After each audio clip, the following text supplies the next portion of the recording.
Day in South Africa has come a very long way since the dark days of apartheid press restrictions. Journalists were jailed and tortured in those grim days. But nowadays, the country enjoys a vibrant media with a wide array of views and opinions. A broadside to press freedom.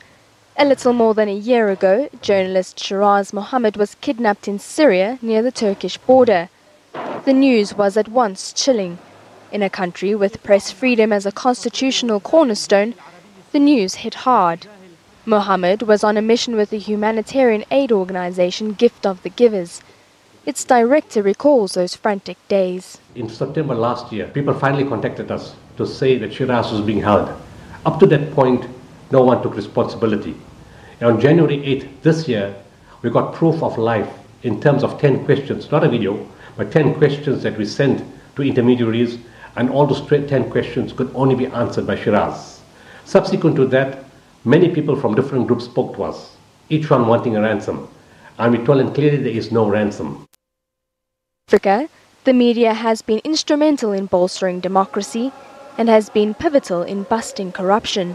But harassment of journalists continue, and it is a worrying trend. They're there to report the news, to be a conduit of information to the public.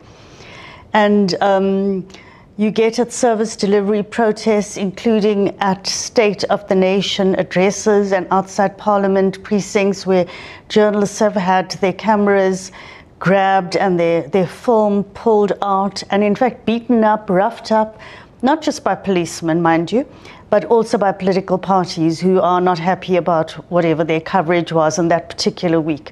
So that's the most worrying trend, I would say, for press freedom. President Cyril Ramaphosa is also being hailed as a beacon of hope, particularly with entrenching press freedom. I think he's got a better understanding of what the role of the media is in a democracy.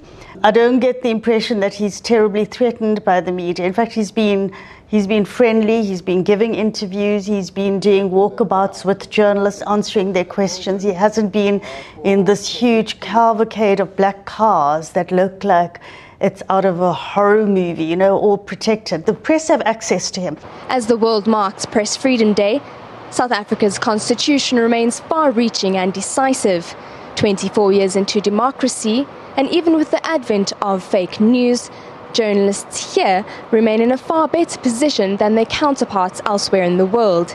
It's a testament to resilient media and a protective constitution. Renee Vest, SABC News, Johannesburg.